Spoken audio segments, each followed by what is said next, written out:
right. And with that, let's get into our actual webinar. Oh,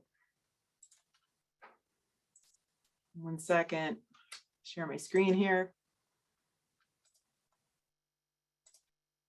Okay.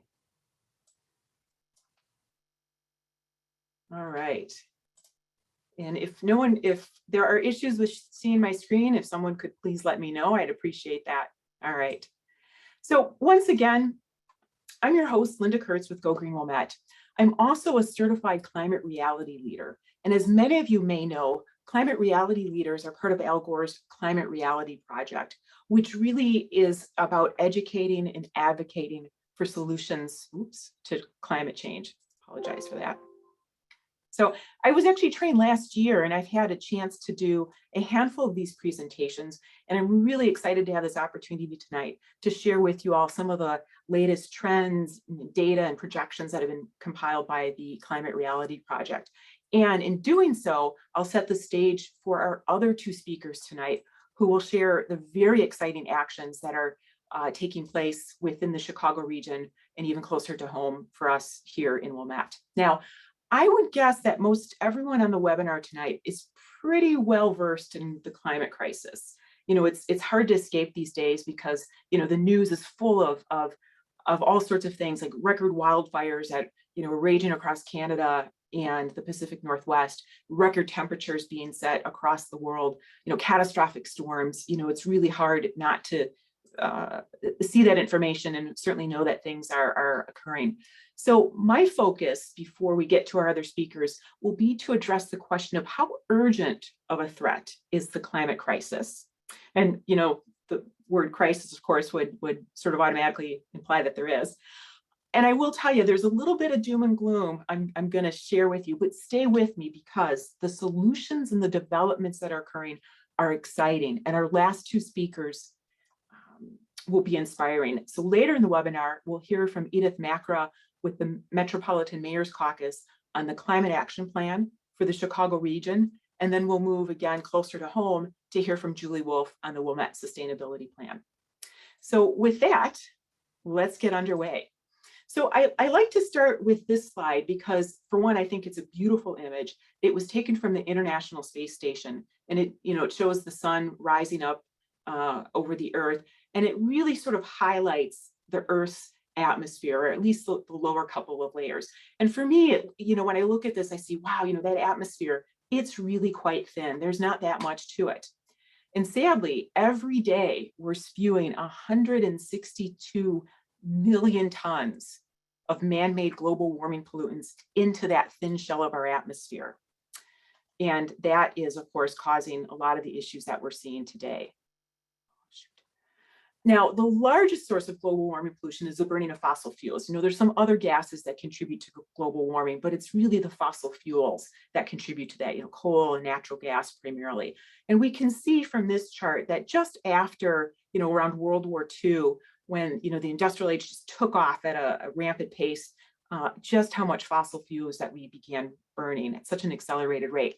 And what all that is doing is contributing, of course, to a temperature rise. So if we look at this chart, we can see, like, in the last 40 years, that by far the global surface temperature has really warmed.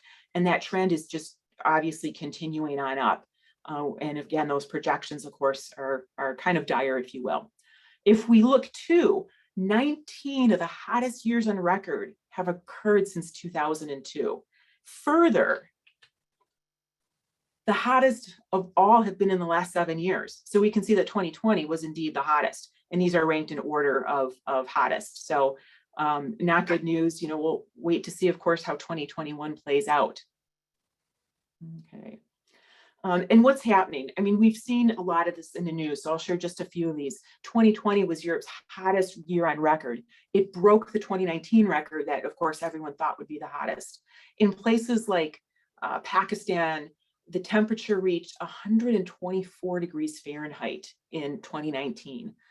In many other places of the world, this is happening too, particularly in the Middle East, like Egypt and Jordan and the Sinai Peninsula. It's just getting incredibly hot. almost, too hot really to support life as we kind of know it. Even this past June, the Pacific Northwest had a huge heat wave. Seattle and Portland had these huge records. Canada did as well. And, these are areas that just rarely see temperatures even in the 90s, let alone up in the hundreds. So certainly not good news. And closer to home, Chicago, 2020 was Chicago's hottest summer on record. Now, we didn't necessarily have a whole bunch of record-setting days, but it was that average temperature over the course of the summer that set that record. And, this is bad. Obviously, what I mentioned is these high temperatures that make it very difficult for people to cope. But the other thing that happens is that it damages our crops, and scientists are just really beginning to really recognize how bad that is. If you think about many of the crops that we grow for food around the world have really been, selected and whatnot to grow in a relatively, narrow temperature range and moisture range. And now, of course, as the planet heats up, those crops are really suffering. And it could be that there's lower crop yields, the material may not be as nutritious, or it could just be more susceptible to pests. So not good news there.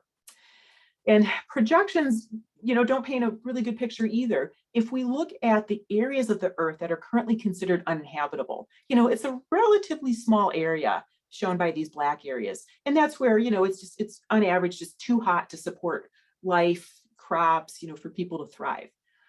Sadly, by 2070, in about 50 years from now, that area of uninhabitableness is really going to expand. And if we look at some of the very populous areas like India or South America, we can wonder what will happen to those people, right? And clearly before 2070, we'll start to see what will be climate refugees, people that have to leave those areas because they just can't support life.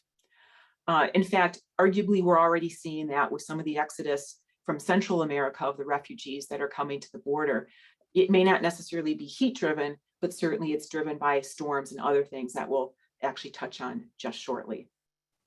Okay, now I want to turn our attention a little bit now to the oceans. We know that globally, 93% of all the extra heat that's trapped in our atmosphere is absorbed by the water. So water has a tremendous capacity to absorb heat.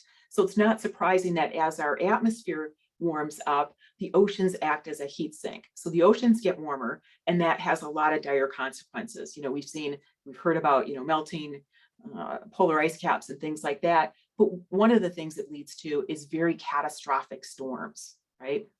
And we have seen the ocean temperature rise again in the last 20 years, just about every year exceeding the one before. And in fact, 2020 was no different. It set a new record. And as I mentioned, it leads to more catastrophic storms, particularly hurricanes and typhoons, because as that swirling mass moves over a body of water, it picks up all that energy that's coming out of that warmer water. So for every temperature degree rise of the oceans, we can expect stronger and stronger hurricanes. And this is bearing out, today. So last August, Laura was the strongest hurricane ever to strike Louisiana. It outdid Katrina in terms of its wind speed, and it grew from a Category 1 to a Category 4 in just a single day as it moved over the Gulf. Devastating damage there. Then later that same year, Hurricane Delta did almost the same thing. It intensified from a tropical depression to a Category 4 in 36 hours. I mean, just incredibly powerful these storms are. And of course, that's not just happening here in the US. I mentioned earlier, South America. In 2020, they were also hit by two very powerful storms. And many people, of course, were displaced. And what we saw earlier in the year is many of those displaced people, migrating out, climate refugees looking for another place to live that wasn't inundated with water and no infrastructure and things like that. Okay.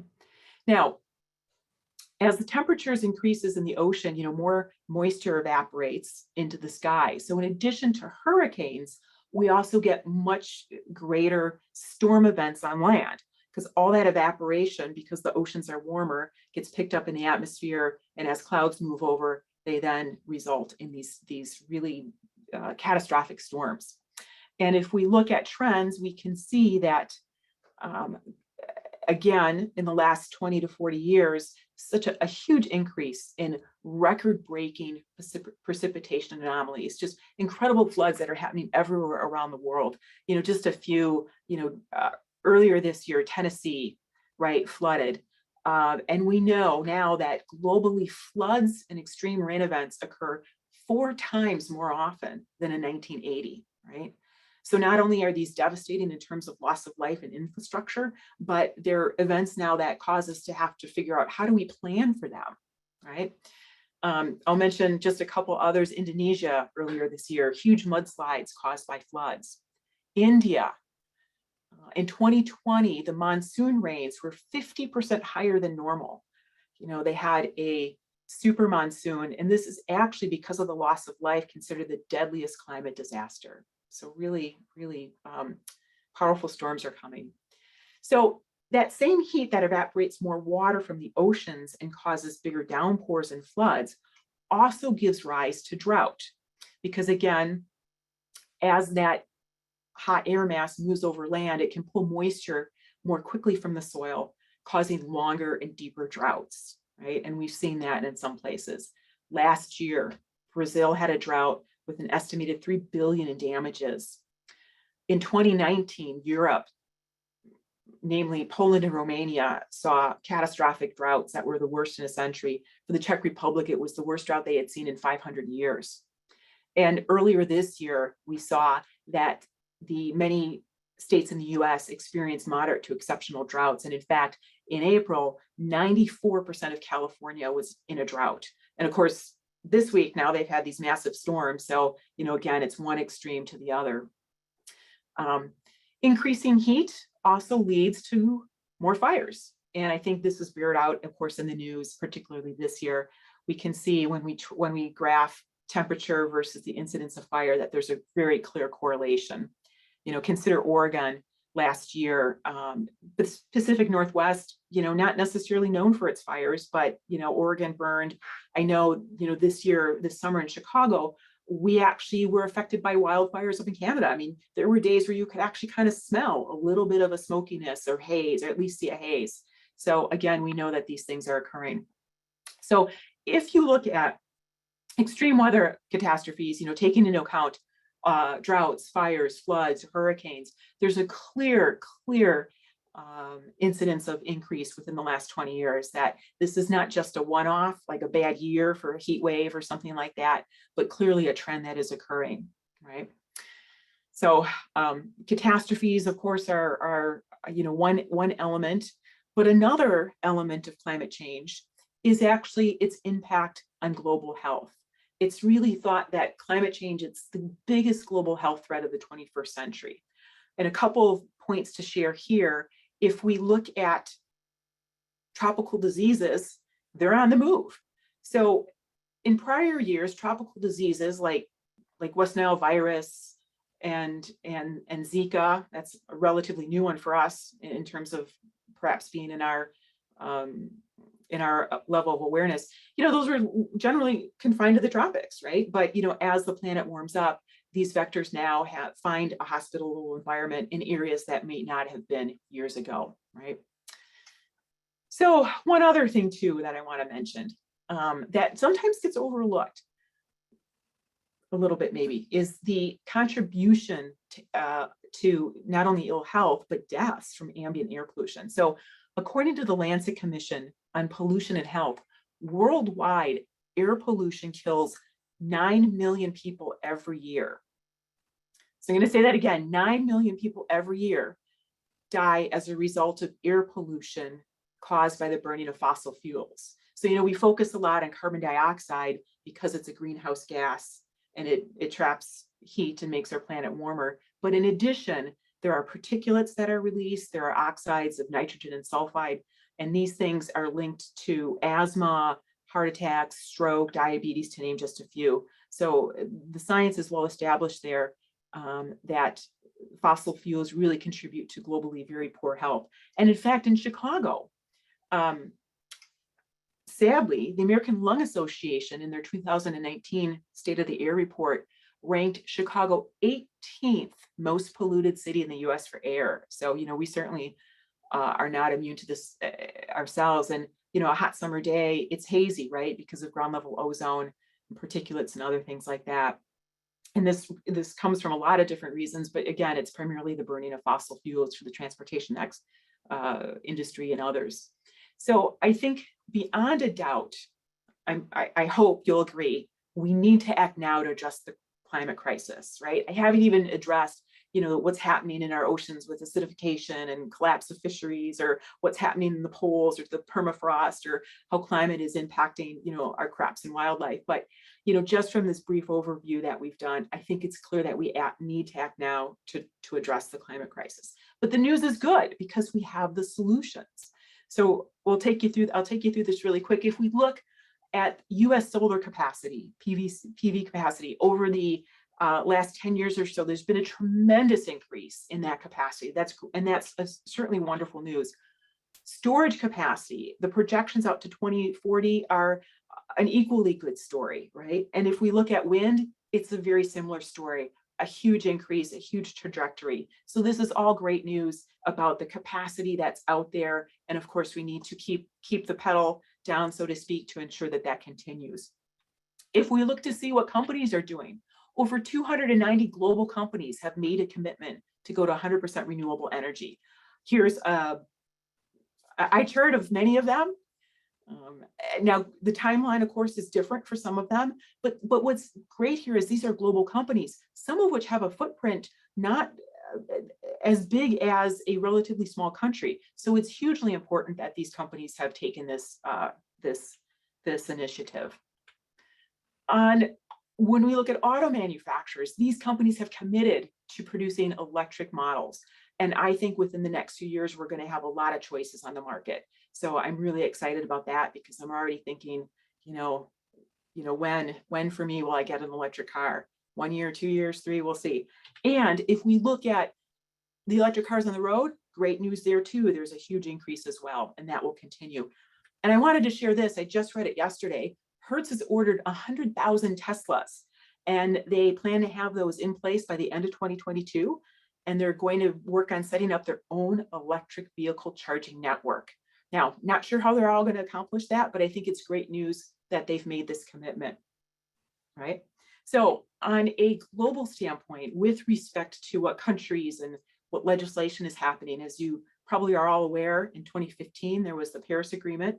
The good news is here, the US rejoined it after Joe Biden was inaugurated as president, right? And work there continues. So in just a few days, on October 30th, the UN Climate Change Conference is going to be taking place. And this summit is meant to bring together parties to accelerate action towards the goals of the Paris Agreement and the UN Framework Convention on Climate Change. So that's really exciting news. I think we might hear a little bit more about that from Edith. And lastly, I'll share with you some things that are happening within Illinois. Illinois, just this past September, passed the Illinois Climate and Equitable Jobs Act. So huge piece of legislation. There's a lot of good things in there. It sets Illinois on a path to deliver to 100% clean energy by 2050 and to deliver 100% carbon-free power by 2045. So, really good news there. So you can see that things are happening, within industry, on the global scale, at the federal level, within our own state of Illinois. But of course, it takes action at every level. And now what I would like to do is turn it over to Edith Makra to take you through the climate action plan for the Chicago region. So let me share with you a little bit about Edith. She is the Director of Environmental Initiatives with the Metropolitan Mayor's Caucus. And she has extensive experience in sustainability, government affairs, philanthropy, urban natural resource stewardship, and public policy. And she's previously launched and built 3 vibrant and successful urban forestry programs and has managed extensive grant programs. She's a certified sustainability professional and serves on numerous boards. As I mentioned, in her current role as environmental director, Edith led the initiative that supports 275 communities in the Chicago region that are working to protect and improve the environment. And in March of 2016, under her leadership, the Greenest Region Compact was launched, and we'll learn about that, I think, a little bit later. And perhaps even more inspiring, the caucus completed and launched the 2021 Climate Action Plan for the Chicago region. So Edith, with that, I'll turn it over to you.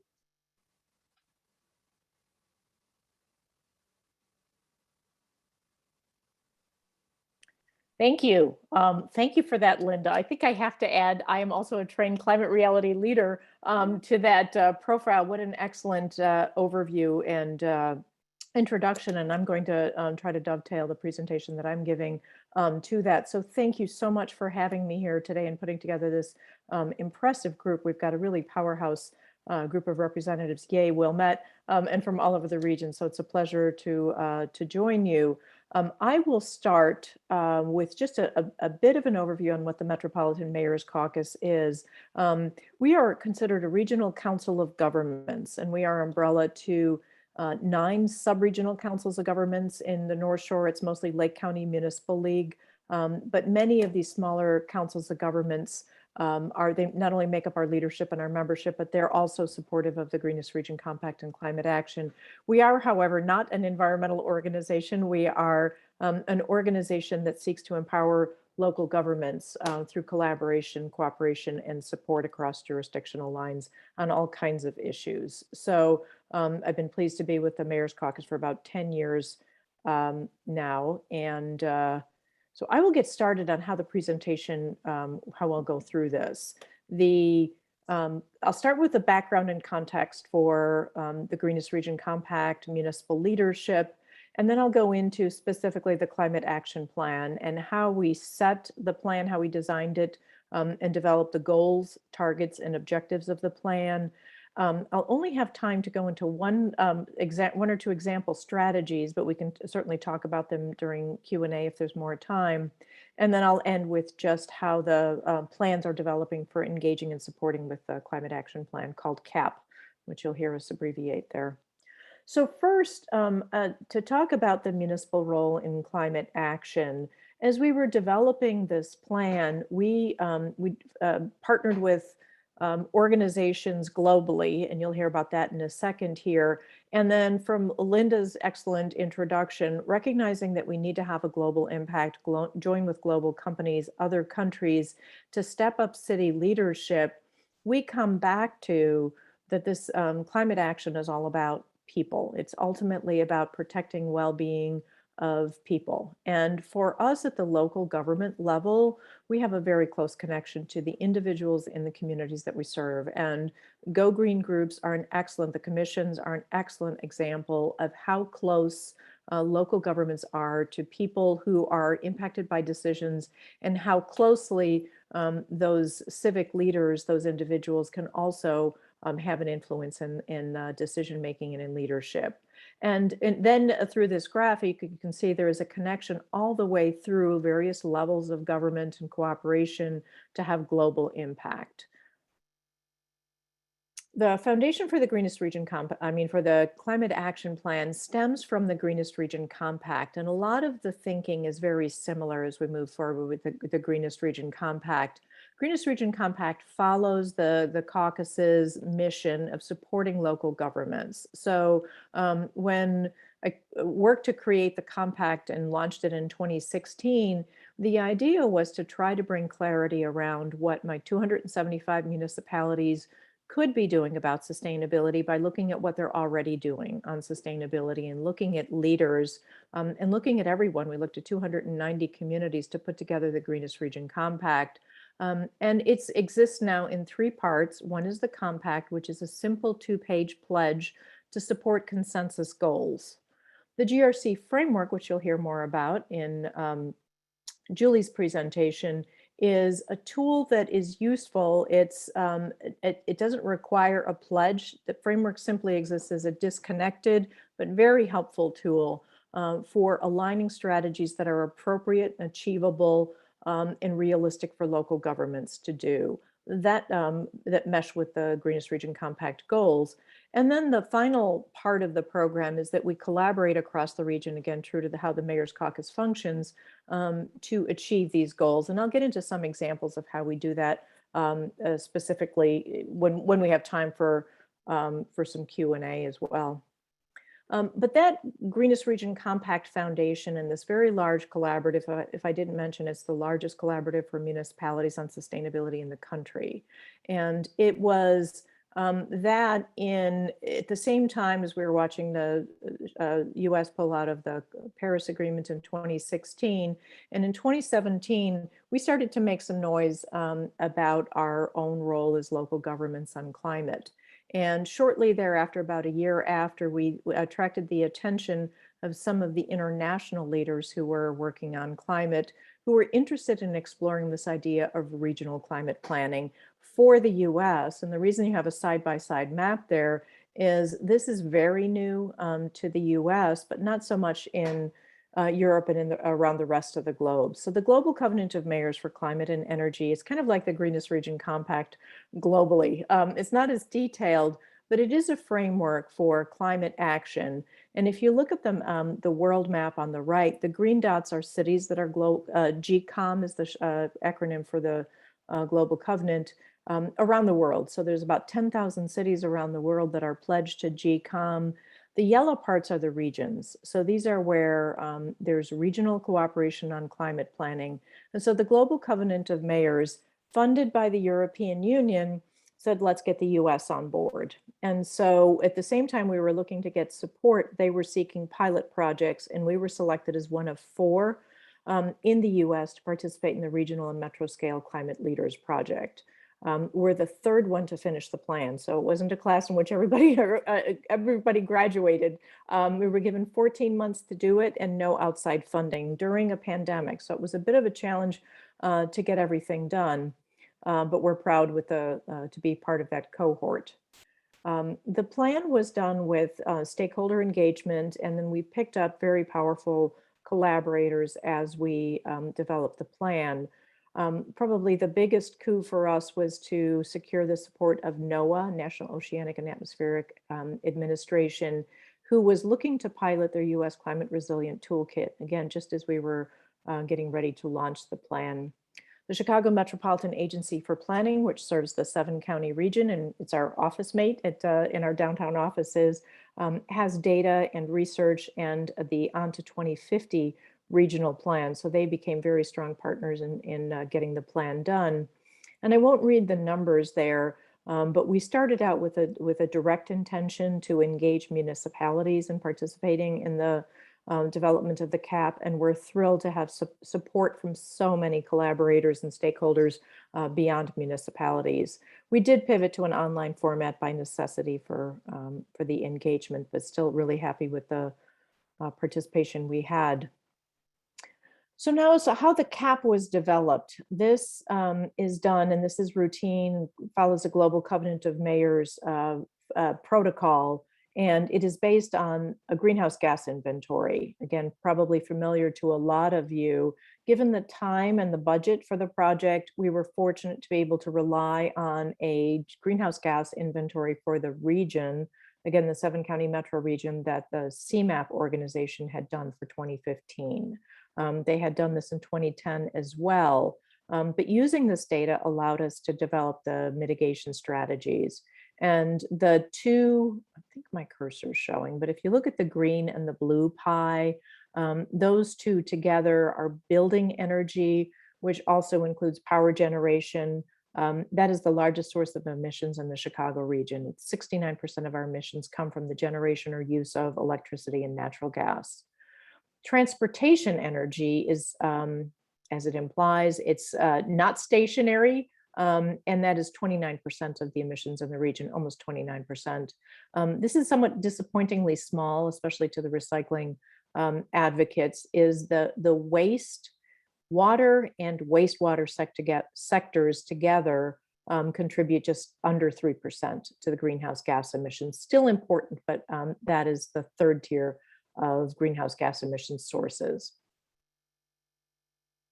The next fundamental step in preparing the plan, again, baseline data for the adaptation portion of the plan, was to look at the climate risks and vulnerabilities. And because Linda did such an excellent job of summarizing the global threats, I don't need to go into great detail here, except to say that in addition to understanding that it's flooding and heat as the highest risk in our region, drought follows close second, and then extreme storms. All the threats are factored in here. But to come up with the adaptation plan, we also looked at vulnerabilities, because not every community is going to be impacted the same with these threats. It depends on the character of the community, the infrastructure, the vulnerable populations, and access to resources, called adaptive capacity. That little graph that you see with what looks like a starburst, that was in addition to looking at the data and the maps. We conducted workshops where we asked participants throughout the region to help us to express their views on the probability and impact of these threats impacting their communities. So that together gave us the foundation for the adaptation portion of the plan. And the way the plan is finally put together then, because greenhouse gas emissions are rising, we need to immediately cut emissions through the burning of ceasing the burning of fossil fuel. And because those emissions will persist in the atmosphere for decades or hundreds of years, we will be suffering impacts of climate change for a long time. So we need to adapt to the impacts that we're already enduring and will continue to endure. And finally, the plan is centered in equity. So both in the mitigation and adaptation portion, because climate investment is an opportunity to correct historic inequities. And we also know that vulnerable populations, particularly people of color, will be impacted disproportionately by climate change. And the final component of the plan, addressing our audience, the Metropolitan Mayor's Caucus, and the civic leaders that are engaged in this group as well, is there are three primary levers that make this plan tailored for municipal action. So it's a regional climate plan focused for municipalities. And those three levers include leading, which means lead by example, for a municipality to change their own operations and make commitments to both mitigate and adapt to climate change through their own operations. To encourage, and this lever is surprisingly powerful. So municipalities, including through the exercise that Wilmette just went through, I did notice there's a lot in your sustainability plan that encourages behaviors to be more sustainable amongst constituents, residents and businesses. But municipalities can also encourage collaboration across other sectors, including business community and other levels of government. So this encourage lever is very powerful.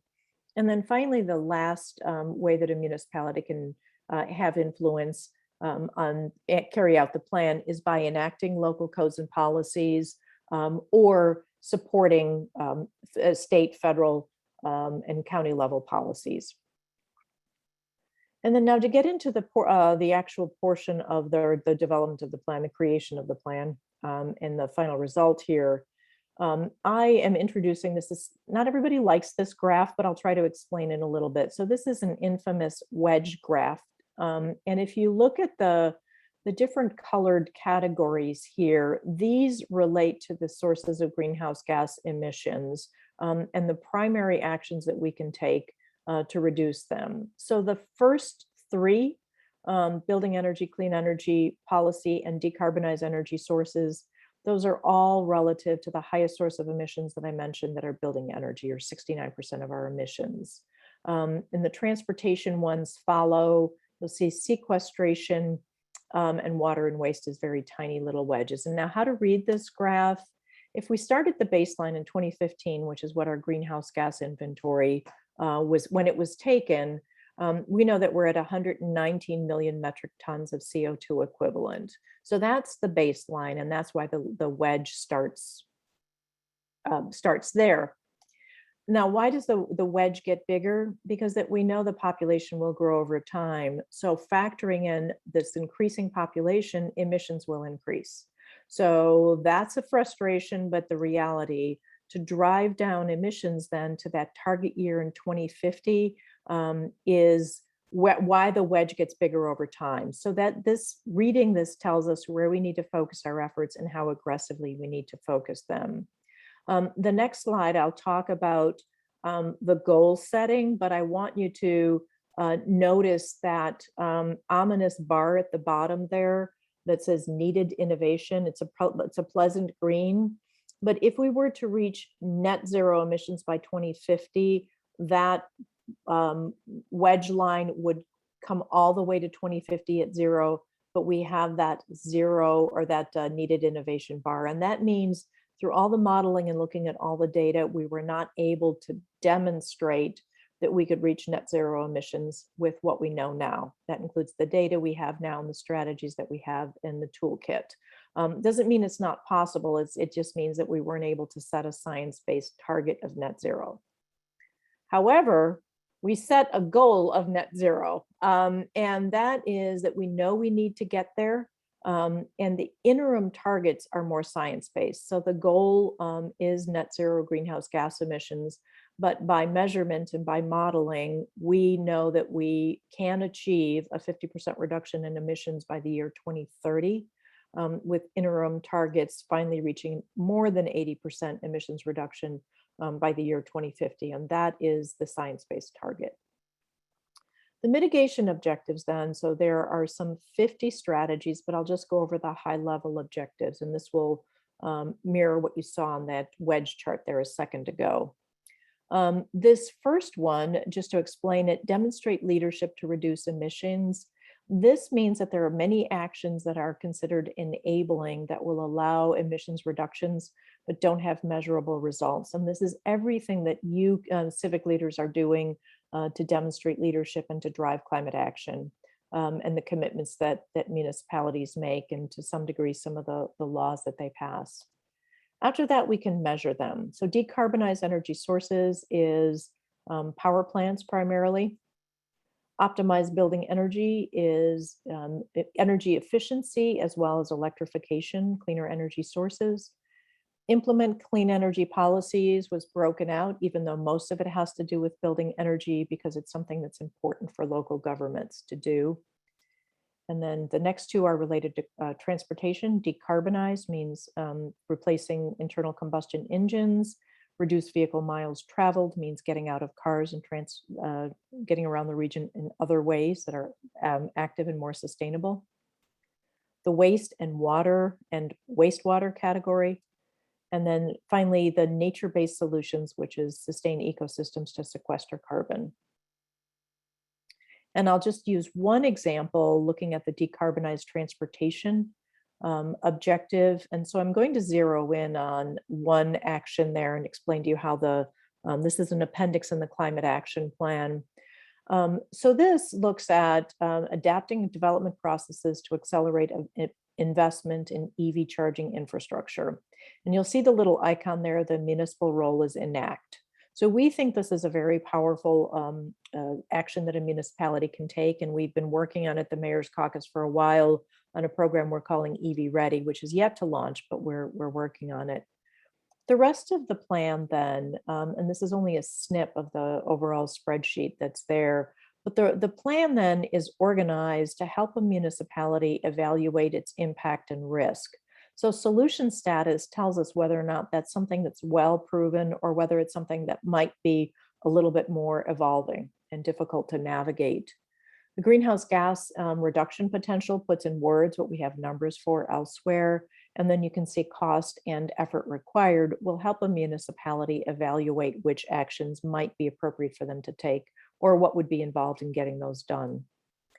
And then the entire spreadsheet, which I'm sparing you the details there, also includes equity considerations, identifies partners, and then outcomes and co-benefits for taking those actions. On the adaptation side, so you'll often hear us use resilience interchangeably, but adaptation again means that we're already dealing with impacts of climate change. And as we face these stressors, how we respond to them, how we plan, how we take care of each other will allow us to bounce forward and be more resilient when these climate stressors occur. And back to what Linda had told us about the threats facing our region, the plan is organized around the primary threats and their impact on parts of our society that we value. This is called hazard impact pairs, which is why there's 3 categories of flooding. So flooding on homes and infrastructure is treated a little bit differently than stormwater and facing infrastructure. Heat and health is its own. And then Linda said underappreciated is air quality, flooding, and public health. So that's incorporated in here. And then drought and water supply was the other major hazard impact pair. Pardon the jargoniness there. It should all make sense, hopefully by the end of the presentation. The targets and goals for climate adaptation are not as rigid. We didn't have to model them, but we know aiming for persistent, equitable climate adaptation, we first need to strengthen our own governance so that local governments are understanding, thinking about, and incorporating climate into all of their decision making. Then by 2040, longer trajectory, we're looking to coordinate with other levels of government for resilience, with the idea of then building resilience into cohesive, resilient communities by 2050. And the adaptation objectives, when we first started on this, I was very uncomfortable and uncertain that local governments had much knowledge about adaptation strategies. And when we put this together, I realized we know how to do this. We have to do it, but once it was articulated, it wasn't as intimidating. So important objectives would be to educate and engage the community about climate resilience and adaptation, incorporate equity and inclusion, collaborate and build capacity, enact plans and policies, and then adapt our own operations and investments for future climate conditions. And then I won't go into details here, but the level of detail, this is a page from the Adaptation Strategies, and you can just see that they're organized around, this is the collaborate and build capacity, they're organized around those hazard impact pairs and has all those same municipal levers related to lead, enact, and encourage, and then has details to help any user identify relative costs and impacts. And with that, I will conclude and just say that while we've just launched the CAP, and it was really an all hands on deck effort that took longer, it took longer than the 14 months we were given, but we are now promoting the climate action plan and supporting municipalities who would like to relate to the CAP or engage with the CAP more closely. So just, I think about 6 weeks ago, we offered a resolution for municipal governments to endorse the goals of the climate action plan and to communicate to their constituents that they're paying attention and that they support the work that we'll be doing across the region. Next for us, really for me, is to foster partnerships and raise funds so that we can update the Greenest Region Compact and that it is more currently reflective of the new goals related to climate action. And we will be doing regional scale implementation as well as empowering communities with these collaborative programs, like we mentioned, EV Ready, or I noticed in the Wilmette Sustainability Plan, a focus on residential energy. So we are offering and will be continuing to offer collaborative programs to tackle the strategies in the climate action plan. And with that, I thank you for your attention. I welcome any questions, and I welcome our next presenter to take this down to an even more local level. Great, thank you so much, Edith. It was, so informative, and it's so, such an interesting body of work to see taking shape, and know that there's such support for all the municipalities and communities in the Chicago area to help tailor that. So as Edith mentioned, we're going to focus now even closer to home and hear what's happening in Wilmette. So I'm pleased to introduce Julie Wolf, who is the chair of Wilmette's Energy and Environmental Commission. And Julie's interest in the environment extends back to her college days, where she studied landscape architecture. And after she moved to Chicago, she earned an MBA at Northwestern and then worked in the finance, marketing, and non-for-profit management areas. In 2011, Julie was elected to the Wilmette Village Board, where she served 2 terms. And as a trustee, she helped develop the Stormwater Management Plan, which, for those of you in Wilmette, it includes advocating for green infrastructure and the stormwater utility fee. More recently, though, Julie became chair of Wilmette's Environmental and Energy Commission, and she oversaw completion of the Sustainability Plan. And I'm pleased to report that that was just adopted by the village board earlier this month. And the sustainability plan is what Julie will review for us. Now, for those of you on the call who may not live in Wilmette, I hope this next section inspires you to find out what your own community is doing and perhaps even help put actions in place. And so with that, Julie, I'll turn it over to you.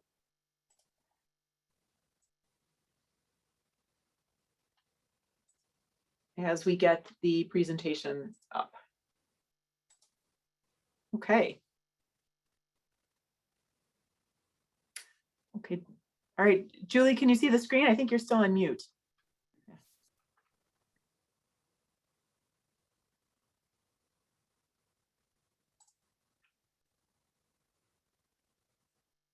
Okay, there we go. Okay, great. Thank you very much, Linda. It's a pleasure to be here tonight. So this is Wilmette's, I'm here to talk about Wilmette's Sustainability Plan, which, as Linda mentioned, was endorsed by the village board in the last few weeks, and we're now looking at implementation. We can go to the next slide. So how did Wilmette first get involved with sustainability efforts?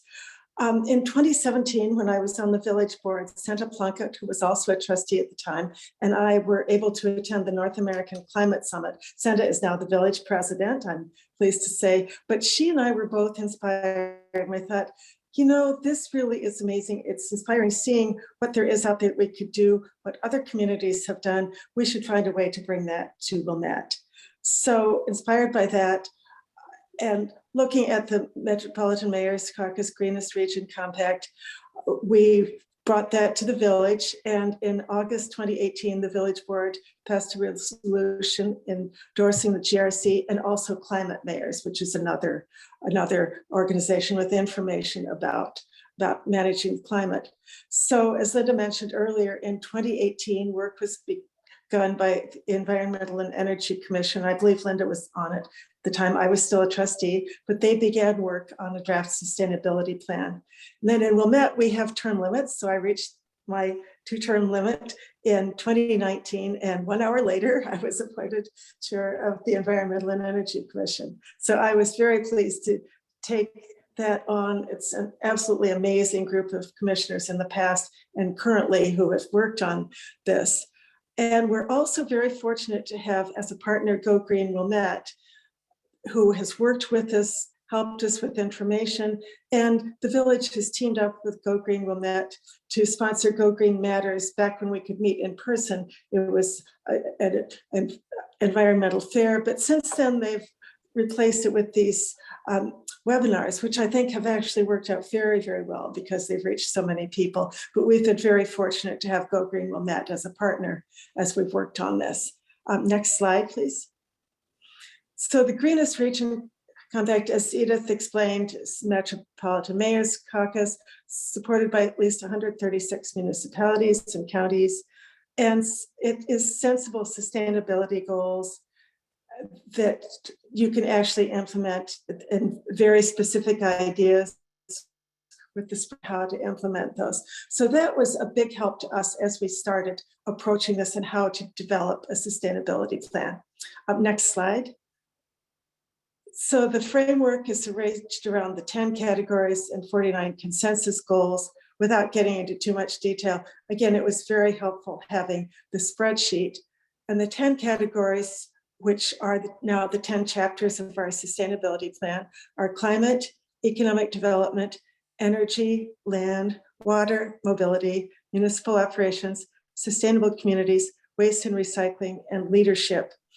You know, when I first went to the North American Climate Summit, I was struck by the fact that sustainability is about making your community the best it can be in every way: inclusiveness, fair housing, being able to get around your community. It's not just do you recycle or things like that. It really is things that now, with looking at adaptation become even more important. What can you do to continue to make your community a good place to live and a sustainable place to live? Next slide. So the chapter highlights, chapter 1 is our overarching concern, again, echoing even when the US was out of the Paris Accords, we're still in. So echoing that the overarching concern is climate. So looking at climate and air quality, greenhouse gas emission inventory. And Wilmette had one of those done a few years ago, and the nature of the village hasn't really changed. We don't have industry, we have transportation, but the biggest thing, as Edith mentioned, is generation and use of electricity. Then economic development, commercial and residential development and planning, and even simple things like having the businesses you need close to home so you don't have to travel a long way to get the things that you need on a daily basis. So having strong local businesses benefits everybody in every way. Energy, village-wide energy uses analysis and inventory and emissions targets. And then land, Wilmette is very fortunate in having some amazing native habitats, which we've improved on. We have Gilson Park, we have the lakefront, we have a number of parks, green space. The schools have some fairly substantial open space. But we're also looking at sustainable land use. We don't want to be paving the entire village. And then leadership, village programs and initiatives. Recently, well, as part of the stormwater analysis, we came up with a neighborhood storage project for storing stormwater to reduce overland flooding. And Wilmette also recently approved, after working with the consultant, recently approved a master bike and active transportation plan, which is very important to enable easy transportation and also to set us up so that when grant opportunities come around that might fund some of the bike infrastructure or walking infrastructure, we would be ready with a plan to be able to take advantage of that. Next slide, please. And chapter 6 also deals with mobility and village policies. Then municipal operations, as we'll get into in a little bit, the village has actually made some pretty big strides with their municipal operations. And sustainable communities is housing, village policies, and native habitats falls in there. And that's also another area we're looking at closely. Waste and recycling, we've had some changes in our refuse hauler, so we have some opportunities that might be coming up for enhanced recycling and composting. And then water, looking at the water plant operations, Wilmette has its own water plant, and the neighborhood storage project for managing stormwater. And next slide. So the major components are, we decided before my time, the EEC, Environmental and Energy Commission, looked at various plans and then liked the way the Niles plan was formatted. So it was decided to pretty much follow that. So each chapter has the following sections: an introduction with general information, existing conditions, which is a summary of current conditions within Wilmette, and goals, then recommendations, potential options. And we try to present a range of options with the idea that we want to get things implemented, which we're already working on, but we want to have a range of things, some big, some small, that we can take a look at rather than saying, do this, we're saying, consider this, this, this, and this. It just gives more flexibility for implementation.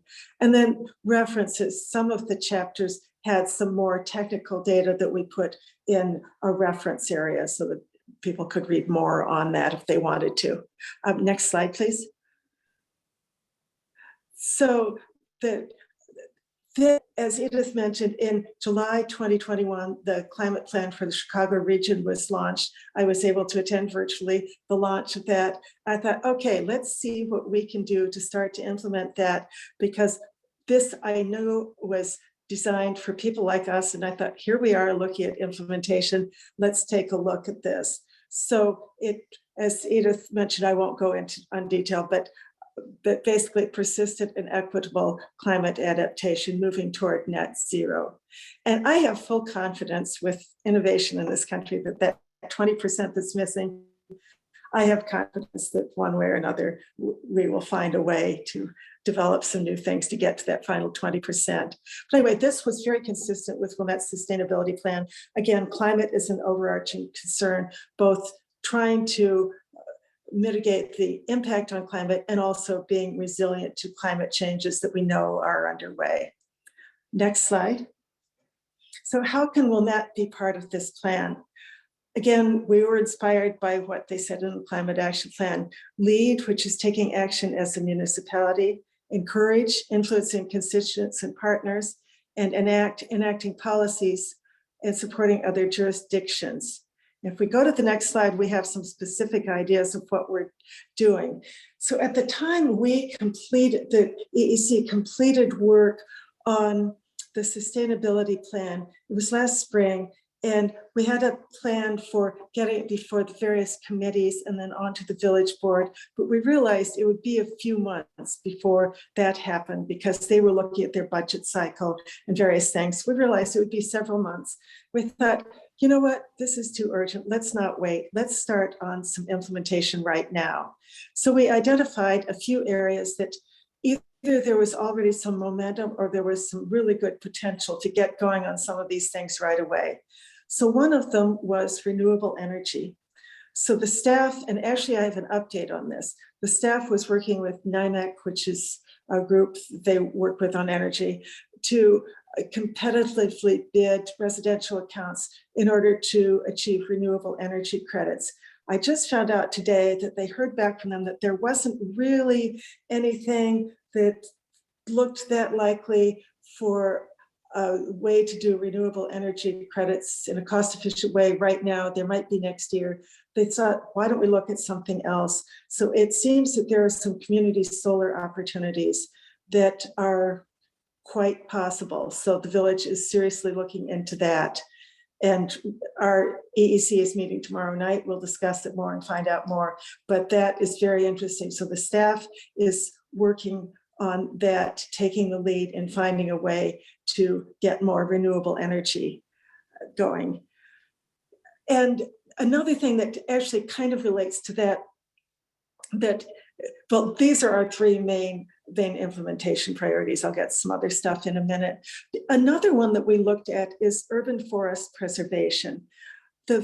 Wilmette has an amazing amount of trees. They've been part of Tree City for a number of years. And it really, especially if you're driving in from other suburbs and you come to Wilmette, you really notice the amount of trees, the greenness, and when you delve into it more, you realize what a resource the trees are. They provide shade, they provide stormwater management, they provide habitat for birds, which have had a very rough time lately, and they're just kind of a symbol of the village. So we thought, let's look at that. And the land use committee actually is taking that on. They began meeting last week.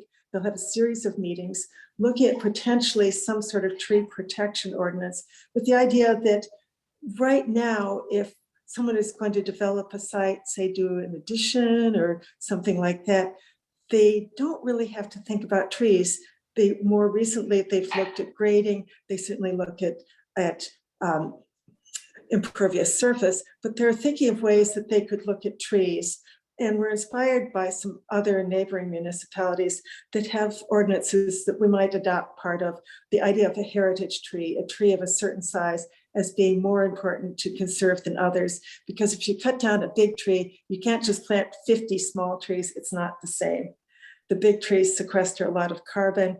They absorb a huge amount of stormwater. So we're looking at ways that we might protect certain trees and certain tree species. So that, and there again, there's a great partnership. Some of the people at Go Green Wilmette have done a lot of research, which they have shared with the land use committee. So we're looking at that, and I'm quite positive that we'll be able to come up with something that will really help preserve and enhance that very, very important part of the village. And another thing kind of related that we're looking at is native habitats. And there are a couple interesting parts of that. One is, I think that a lot of us were really struck when we heard from the Audubon Society that bird populations have just been plummeting. And bird populations are an indication of the health of the ecosystem. So it's not just that birds are pretty, but birds are an indication of the health of it. And in order for birds to be there, they have to have things to eat, and they eat a lot of insects, caterpillars, things like that. And by preserving the pollinators, especially, it is vitally important because pollinators pollinate our food crops. And especially if things are getting more challenging climate-wise, it's very, very important to preserve these native ecosystems. So that's one thing we identified. The other thing is the whole dark sky concept, which Go Green Wilmette did an entire webinar on, but the light level impacts people's biological clocks. You've evolved to, when there's blue light, you wake up because it's morning. If you have blue light at night, it disrupts your sleep patterns for people of all ages. And anyone who might have certain health problems is even more, such as children or people with other health problems, are even more susceptible to that. Plus, if there's the wrong type of light at the wrong time, it throws off patterns of birds and pollinators and all that. So, and there are resources out there. So we're looking at that and seeing what we can do to work toward that, which would help with health of people and health of the ecosystem and preserving the pollinators. So the first, we'll be working on that and providing an update to the administration committee in 6 months. So there will be an ongoing partnership with the village as we move forward with all of this. Let's see, next slide, please. So near-term action items, there's actually, it's encouraging, there is a lot going on and a lot more on the horizon. So composting, the village recently, our waste hauler was acquired by a different group, which is apparently open to more food composting. Right now, we can do food composting during the, let's see, April through November, I believe, through our yard waste, wherever you put your grass clippings and shrub trimmings and things like that. You can put compost type things like coffee grounds or eggshells, but we're looking at doing even more types of food composting and including restaurants and grocery stores, because they all dispose of a lot of food, which if it is just disposed of in the common waste stream generates methane and all that. So we're looking at that, and that's looking like there are some positive steps that we can achieve in the near future. Then consolidating village code changes. That's one thing that they said, oh, we have to allocate money. And I said, some of this stuff won't really cost anything at all. So we're looking at things like,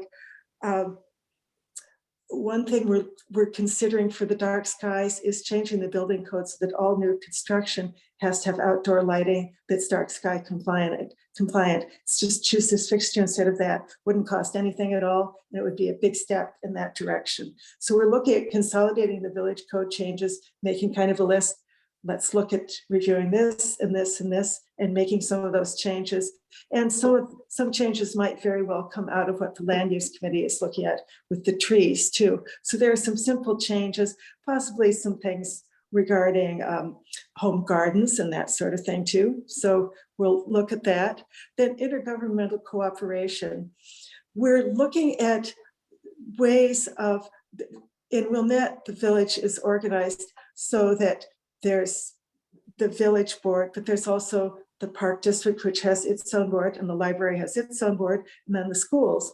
And we're starting to work together a little bit more and see how we can share information, have dark sky considerations village-wide, because some of the park district sites have some of the brightest lights. And for instance, one thing we're looking at is the tennis courts have lights that are just on. whereas other tennis courts have a light where if you want to play, you press a button, the light comes on. When you're done, the light goes off. So just some simple things like that. By sharing information intergovernmentally, there's starting to be more of that within the village. And the library has actually done a lot environmentally and is very on board with sharing information and doing programs to educate the public too. Benchmarking and measurement, although I think some of the measurement that was done as part of the regional climate plan, we can pretty much adapt, but just taking a look at that. And then one of the trustees suggested doing a residential sustainability scorecard. This would be more for individual residents so that they can track their sustainability efforts. And one of the things we were talking about, the increased use of electric vehicles, certainly regular residents could give serious thought to acquiring an electric vehicle. Okay, let's see, next slide. That may be the end. So initiatives underway, the active transportation plan I mentioned.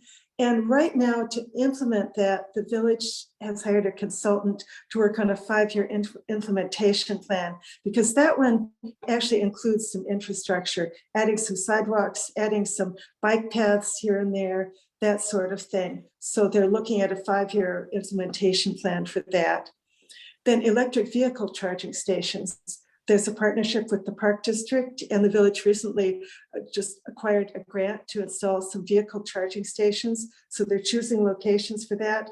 Again, working with the other organizations, I think they're looking at one potentially at the library, so that those would be located throughout town to encourage both residents and visitors to the municipality, which then makes businesses stronger because people would want to come here because they can charge their vehicles. Then Green Fleet, and this is very exciting. The village was one of the first municipalities to purchase some hybrid police vehicles recently. So what they do, they have a whole plan for this vehicle will be replaced this year, this will be in that year, and they complete an ROI, return on investment review, to evaluate when alternative fuel vehicle options are available. For right now, the police vehicles are available. Some of the larger ones are a little down the road, but they're continuing to take a look at that. And then public education, just enhancing village communications to include more information on sustainability initiatives. For instance, recently there's been a communication encouraging people to leave their leaves in place when they do fall cleanup because of the importance for pollinators. Let's see, is that our last slide or? Okay, so examples of initiatives previously completed, waste and composting. I mentioned we have a residential composting program and we're looking to add to that in the future. The Green Fleet, green energy. There's been a 3-year contract to provide renewable energy at the water plant and the stormwater pumping station, which saved $24,000 in electrical costs. Green roofs, new green roofs were installed at the water plant. Rain gardens with pollinator-friendly perennials were installed throughout the village as part of the stormwater work that was done recently.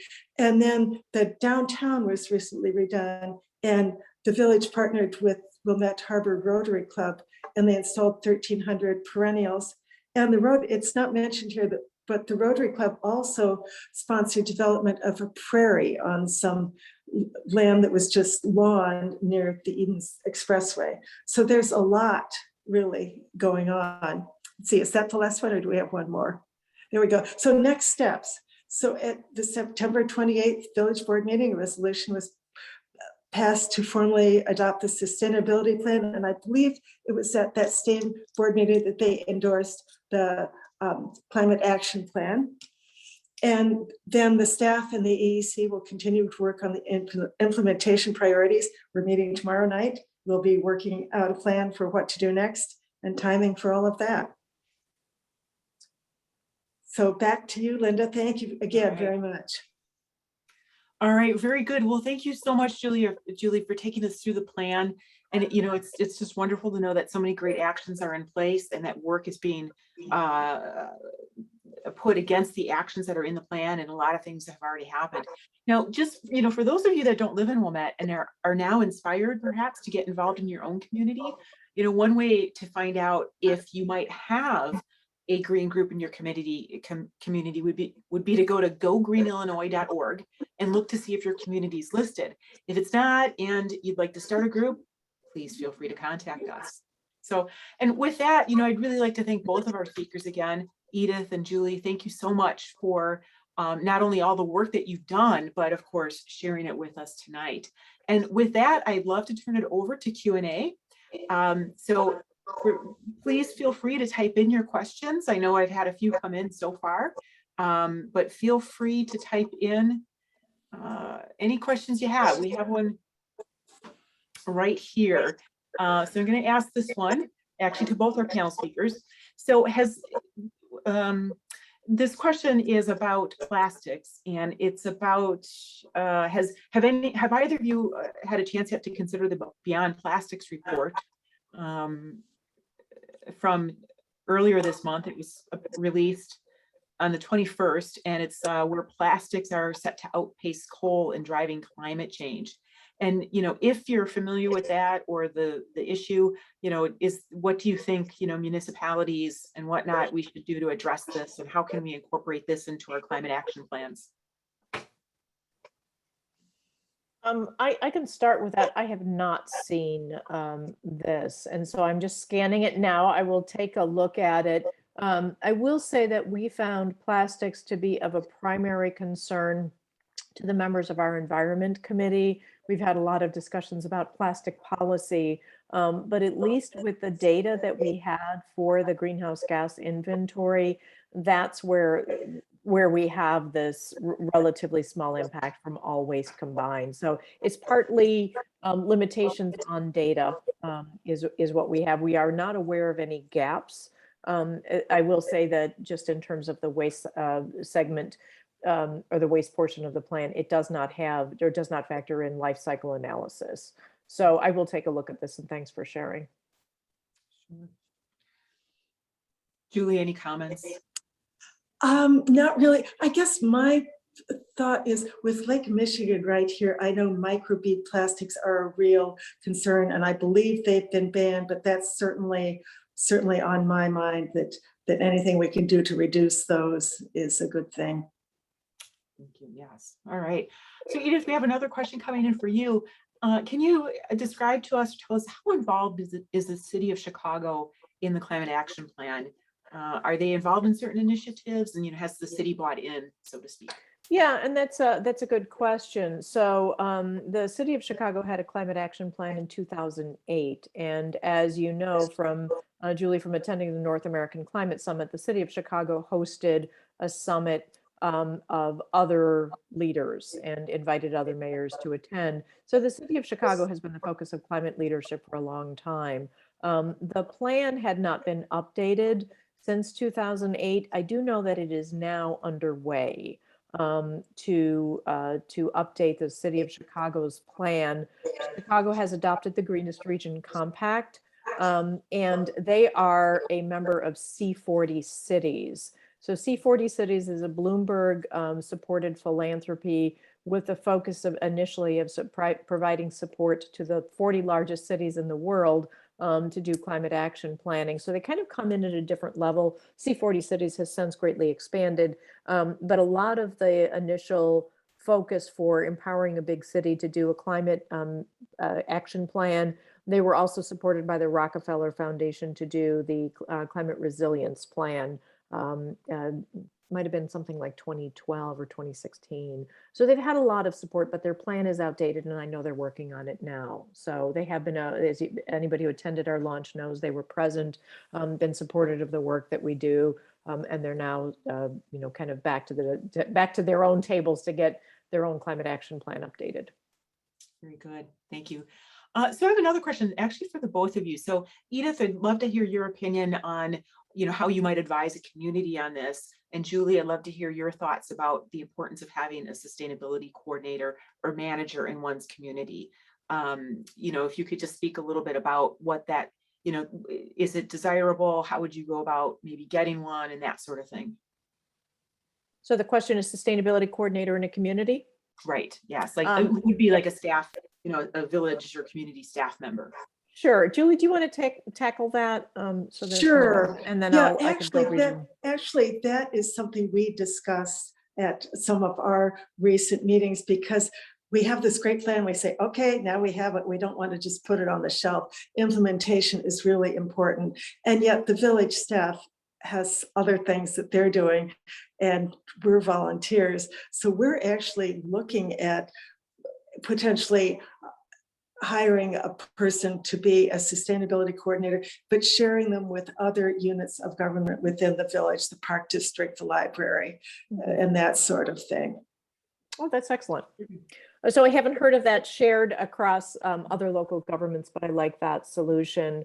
And just some of the limitations for local governments, there's never any lack of political will. I'm so inspired by everything that municipalities want to do and are able to do with the limited resources they have.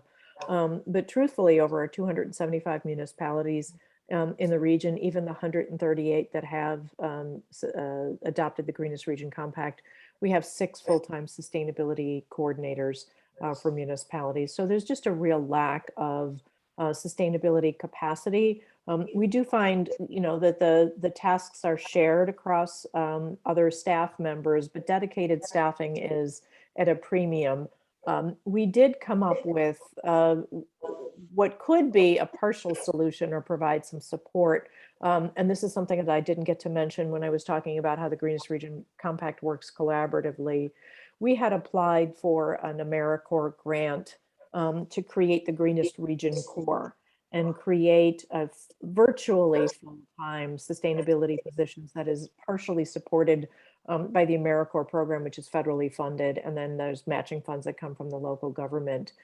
So that program has successfully launched 30 Greenest Region Corps members around the region. Highland Park has had a Greenest Region Corps member since the beginning and has gotten a lot of work done in sustainability with the addition of that AmeriCorps volunteer. We've had a little trouble with the AmeriCorps program and funding stability, but we're hoping that will get worked out. And we invite any community can contact me and express an interest in hosting a GRC Corps member. So that's one possible solution. We do have the Tri-Cities region in the Fox Valley area that is looking at sharing a Greenest Region Corps member across it's Batavia, Geneva, and St. Charles. So I like that sharing approach. And then also just communicating, it's really helpful to have municipalities connect with one another and just share leads and resources. We try to provide as much just support to the municipal staff that are working on sustainability in addition to the 12 other job titles that they're managing as we can to make it easy for them to get good work done. Let's see, I have actually 2 questions related to mosquito spraying. And while it addresses spraying in Wilmette, I think the question, of course, could be applicable to other communities as well. So Julie, I'm gonna throw this one over to you. Because we know the insects are so important to bird health and for many other things, for pollinating plants and things like that. Are there any plans to ban mosquito spraying in Wilmette or any current discussions in that regard? And I think, Julie, you're on mute.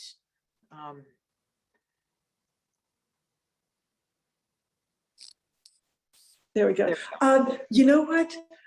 If I understand correctly, Illinois has a law that no municipality may pass a pesticide regulation more strict than the state law. Yes. It's a really unfortunate thing, but that's what it is. So what we can do is encourage people not to do that, but it's my understanding that that's what the state law is. Yeah, that's my understanding as well, which is unfortunate. So yes, to your point, it's about really getting that word out to residents to not take advantage of those programs. Let's see, I have a question, Edith, for you. And this one relates to calculating GHG emissions. And the question is, if electricity for Northern Illinois is generated from nuclear power, how does that figure into the greenhouse gas emission calculations? That is an astute question. And I'll just tell an inside story. We were about to publish the CAP and the the difficulty of trying to calculate greenhouse gas emissions for a region became apparent, sort of revealing just this issue. And so that is, I saw that question, Sherry. So if we just looked at the ComEd generation region, we're 60% nuclear in our region. And if we had been only able to get emissions from the ComEd region, we would have had different numbers than we have right now. But because of the protocols of doing greenhouse gas emissions at a city scale and at a regional scale, we were bound by the data that was available and something called emissions factors. So you can't follow every kilowatt of electricity and say this is the emissions tied to that unless you use an emissions factor. And this is produced by the US EPA, and the system is called eGrid. And those emissions factors are based on an analysis of all of the power generation within a set region. And for us, it included the PJM region, which is bigger than so ComEd region is this big. PJM included parts of other states that don't have as much of a clean source of electricity. And we really couldn't, for the consistency of the data going from the 2010 greenhouse gas inventory to the 2015 inventory, and then developing our models from that, we were stuck with a dirtier emissions factor than may be realistic, but we don't have any way to calculate that. So this is part of the growing pains of being the first region to do this. So ComEd is hoping that we have better numbers for the next cycle. And I will say that CMAP, which conducted the greenhouse gas inventory, is doing the next inventory, is planning for that, and we'll try to use a more accurate emissions factor that is more local. So that's a great question. Good, thank you, Edith. All right, I think really in the interest of time, we'll take one more question. And the one I have here is, I'll put it to both of you, but Julie, perhaps you could address it from a Wilmette perspective. Do we have any plans to ban phone packaging at schools or restaurants or something to that effect? Oh, I've not heard of any, but I certainly would be on board with that. It does seem like I've seen more restaurants do like minimal packaging or something that's very recyclable, like paper or cardboard. And I certainly would like to encourage that. Very good. Very good. Well, again, I'm cognizant of the time, and I really want to thank both of our speakers again. Edith and Julie, thank you so much for your time tonight. Again, thank you for the incredible work that you're doing to make our planet better and our region better with sustainability, and again, for joining us tonight. So with that, our webinar has been recorded, and you will receive an email notification when it is available. It will be posted to Go Green Wilmette's YouTube channel. So thank you all for joining us tonight, and have a good rest of your night.